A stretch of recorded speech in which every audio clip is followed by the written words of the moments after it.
friends, my name is Aina. I'm an oncology pharmacist, which means I specialize in cancer treatment, and I binged the entire 3 Body Problems on Netflix within 24 hours. I'm sorry, I couldn't help it. So today I wanted to react to some of the scenes in the series that talks about cancer and see if they've got it right.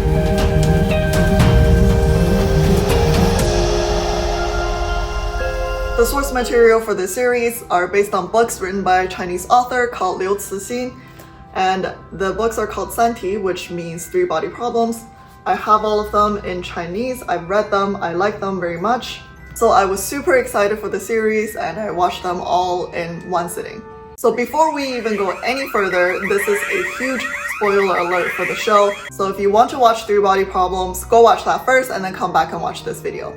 Okay, so I'm going to assume that those of you who are staying are okay with talking about spoilers. And I'm going to be reacting to Will's journey of cancer from his diagnosis to treatment to his eventual death slash not dead sort of journey. Alright, so let's jump right into it. Ends in one world. It could continue.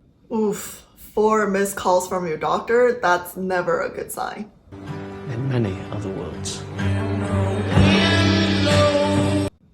Let's see. Okay, so it looks like he's coming out of the cancer research hospital in London. So that must mean Dr. Chowdhury here, who Will just saw, must be an oncologist. But I think that this is probably not the very first time that Will has found out about his cancer. So usually there are 2 ways for cancer diagnosis. Someone might just be doing a routine check with their family doctor, or a part of their body starts to feel unwell. The doctor might send them to do more lab tests and imaging tests, and if they're really unlucky, the results might come back showing there's signs of cancer. Of course, to make a definitive diagnosis, the doctor will need to send the patient for a biopsy or CT scan or further imagings to confirm that this is cancerous. Then the patient will be referred to an oncologist to check for staging, how aggressive the cancer is, talk about treatment options and stuff like that. The other way for cancer diagnosis is more rare, is when someone feels extremely unwell all of a sudden and ends up in the emergency. In the emergency, the person goes through testing or imaging and they find out they have cancer. If they're well enough at that point, the doctor at the emergency might send the patient home, wait for a referral to the oncologist. Again, that's when you will talk about staging, how far it's spread and stuff like that. But if the person is really unwell and sick, the hospital may want to keep them, and the patient might see the hospital's ward oncologist or internist. So in Will's case, he's already talking to a cancer doctor, right? So I think deep down he must know that his illness is serious enough for him to go see an oncologist in the first place. So that's why my educated guess is that this is not the first time he knows that he has cancer.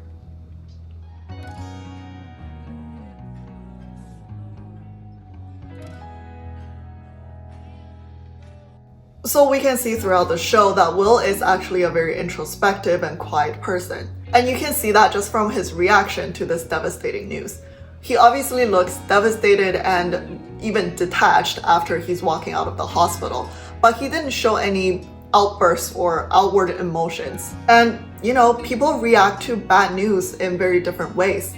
We've had patients who fainted in the consultation room when the doctor broke them the news. We've also had patients who just don't even want to hear about their prognosis. And as healthcare professionals, we're there to support their decisions and we're there to give them information as much as possible so they can make an informed decision. Well, what's this big news? No, don't tell me. After 10 years, you'd finally asked Jin out now that she's dating an admiral. I have pancreatic cancer. Stage 4. Oh, must be tough to Spread break it to all your over. friends. Liver, lungs. Median survival time is it's like 2 to 6 months. So Pancreatic cancer. It is definitely one of the worst cancers to have. I mean, they're all horrible, but there are some type of cancers who are more easily treatable or have better prognosis.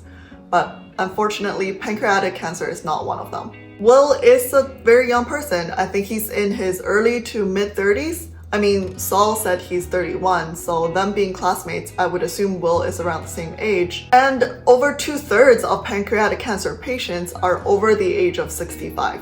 So for Will to have gotten this cancer when he's this young is very, very unfortunate. And Will says that he's stage 4.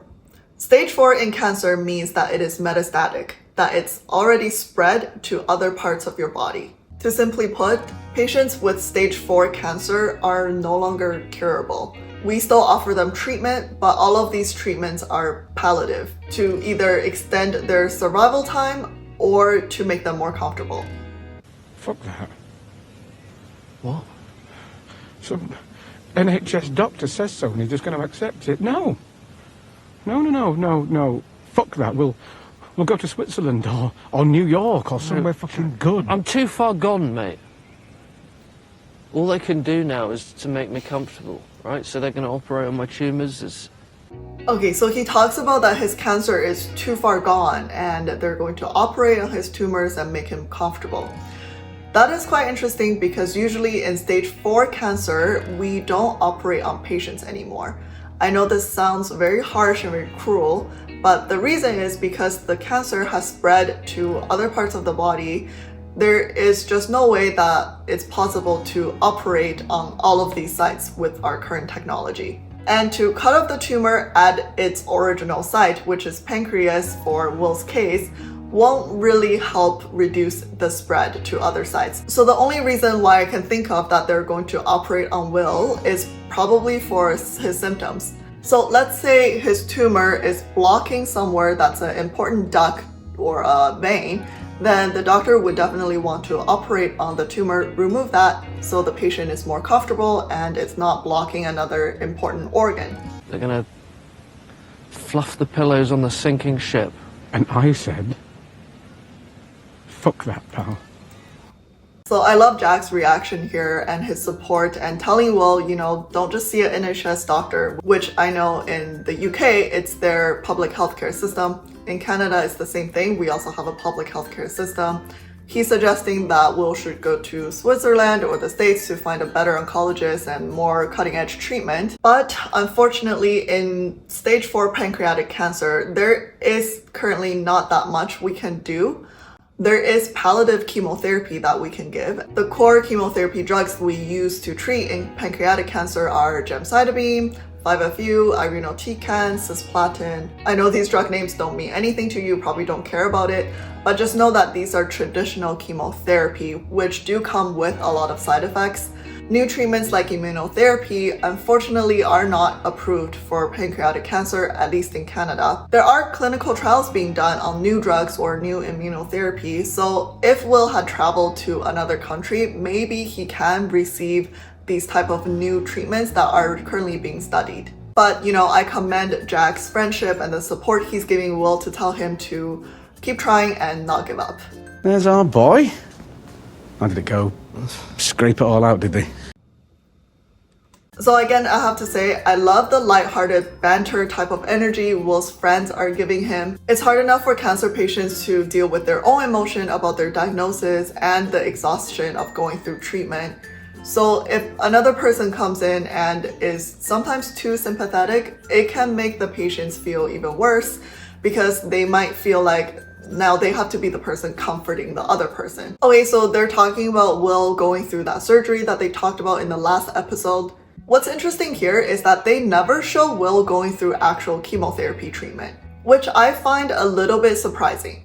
Now, I know that Will has said his cancer is stage 4, so maybe in some people's mind, when patients have stage 4 cancer, there is no possible treatment anymore. They should just go live their life to the fullest for the last 2 to 6 months and wait for yourself to die. Now, that is completely untrue. We offer something called palliative chemotherapy treatment. The purpose of that is both to keep the current cancer in check, to prevent it from spreading any further. So in a way that can help a patient prolong their survival time. And the other benefit is that it can actually help make the patient more comfortable. Of course, you might be wondering, oh my goodness, chemotherapy, Will's going to go through so much side effect, he's going to feel like shit. He's probably better off not going through any of that. And you might be right. So at this point, it's really, pick your battles. So Will has said his cancer has spread to his livers, his lungs. I can imagine that he's probably having symptoms from that, like shortness of breath, low appetite, feeling tired all the time. versus the side effects from chemotherapy, which again is feeling tired, feeling nauseous, and all of that. But fortunately, nowadays with modern medicine, we offer a lot of supportive medications to patients who go through chemotherapy. There are a lot of great anti-nausea medications that we give preemptively to patients to prevent the feeling of nausea. There are a lot of drugs to treat pain, a lot of good drugs to treat constipations, and basically every symptoms you might get from chemotherapy. There are even drugs to increase your white blood cells that chemotherapy are known to heavily kill. But ultimately, the decision is the patient's, so if Will isn't a good candidate for chemotherapy or he simply didn't want to go through that, that is his choice. You needn't have come, they're just charging me tomorrow once the deluded wears off. Dilaudid? Deluded. It is dilaudid. That is the brand name for hydromorphone, which is the most commonly used pain medication. It is an opioid that is used in hospitals. It went okay though, yeah? Oh yeah, it was brilliant. Yeah, we had a lovely chat while I was under. Got a funny hat on.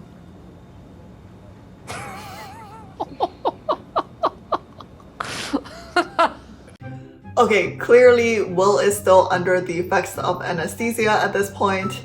And yes, this does happen in real life. I'm not sure if you've gone through a dental surgery or any other surgery and you were coming off anesthesia and your brain just doesn't function like normal.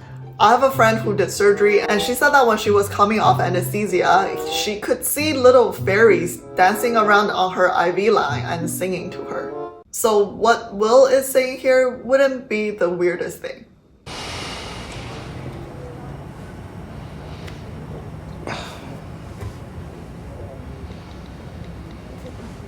Okay, in this shot, you can really see how thin Will has become. You can basically see all of his rib cages and his spine. Probably Will is a thin person to begin with, but I think you can definitely see that he has lost weight since episode 1. And for pancreatic cancer patients, the average weight loss is about 5 to 10 kilograms at the time of diagnosis, let alone Will going through surgery and all of that. It is definitely understandable, but also sad that he has lost more weight. I think you know what Jack would have wanted. Find the best oncologist on the planet, find the latest treatments, Too late for all give yourself that. a shot. How do you know it's too I late? got a second opinion, Saul. I'm not a fucking idiot. Spread too far. The time I've got left, I don't want to just fucking fly around getting jabbed and prodded and scanned. Okay, so Saul here brings up again the idea of going to a better hospital, maybe out of the country, to find a better oncologist. And Will is saying, I've already gotten a second opinion. Well, obviously still within the country. It is actually not abnormal for patients to request that they see a second opinion. So in our cancer hospital, our patients may say, you know, I've seen Dr. A who have offered me their treatment plan and given me my prognosis, but I want to see another doctor still within the same hospital just for a second opinion. And that's completely fine. Now, the idea of going out of country and going to a maybe more medically developed country for treatment is quite interesting. Even in Canada, we do have patients who travel down to the States for treatment. And things get really tricky and it's very intricate. It's not because Canada doesn't have certain drugs. We do have them available here. However, we don't have funding for them or we don't have access to them. A lot of the times in our hospital, the doctors are well aware of what drugs can treat a certain type of cancer, but we just don't have access to them at the hospital. So the option the doctor can give to the patient is, you know, you can go down to the States and go to a private clinic there to get this type of drug and that will help with your cancer. So I've definitely seen that happen. And our hospital as an organization actually supports this. So we have a really long wait time currently in BC for patients receiving radiation. And to minimize the wait time, and we actually set up a program for patients to travel down to Washington State. We sponsor their stay. I think we actually rented an entire apartment across from the radiation clinic so our patients can go stay there just to reduce wait time. Want some? No, I'm good. You sure? It'll help with the pain.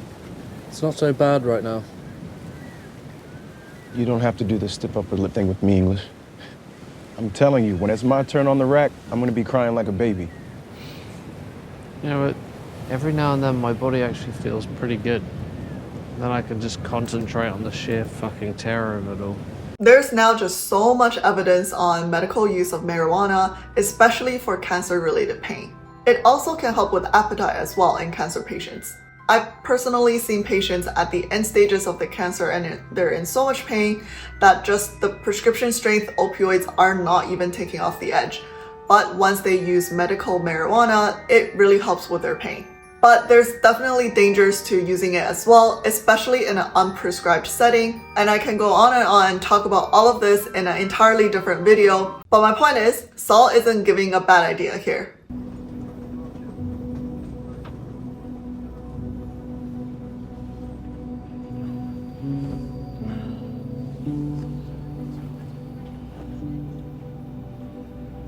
So you can see here that Will is having issue even when he's walking. And that's of course can be attributed to his pain, or maybe he's having a lot of shortness of breath because the cancer have now spread to his lungs. Let's just zoom in here and see what medication he took.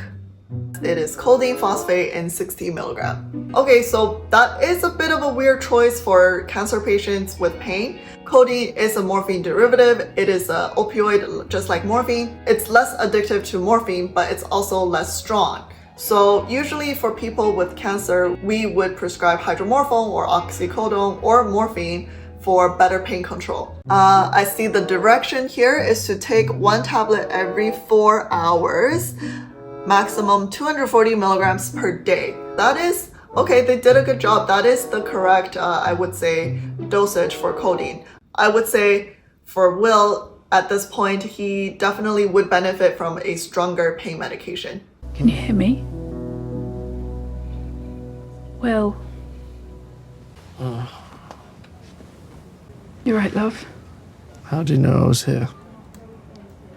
Okay, so in this last clip, you can clearly see that Will is looking more visibly sick. He's lost even more weight and he looks just more frail and less energetic. You also see a lot of IV lines running on the back of his hand. So I know in a lot of movies and TV shows, when they try to show someone who's hospitalized or sick, they visualize this by giving the patient a ton of IV lines on the back of their hand. For cancer patients though, this is actually pretty accurate because if they're getting chemotherapy, each treatment can last anywhere between 1 to 5 hours long. So the patient will get an IV line inserted usually through the back of their hand. If someone is on multiple chemotherapy and they need to be run together, sometimes it's easier to do a central line. A lot of the times these patients may also need IV hydration. And that's because they might not be drinking as well, and their kidneys may also not be working as well, so they can't clear all the bad stuff as well as a regular person would. So we would give them something called normal saline, which is just good old salt and water. We will run them through the IV line and that will help the patient to stay more hydrated. So overall, I think they did a pretty good job depicting Will's cancer from his diagnosis to his final days here on Earth. What I think they did best though is the portrayal of his emotion dealing through all of this and his friends' support and their emotions as well. If you like this type of educational / reaction videos, please let me know in the comment section. I watch a lot of movies myself, so I know there are lots and lots of drug use, either legal or illicit drug use depicted in movies. So if you want to watch me react and talk about them, please leave a comment down below. Give this video a thumbs up so I know you liked it. And that's it for today's video. I'll see you in the next one. Bye!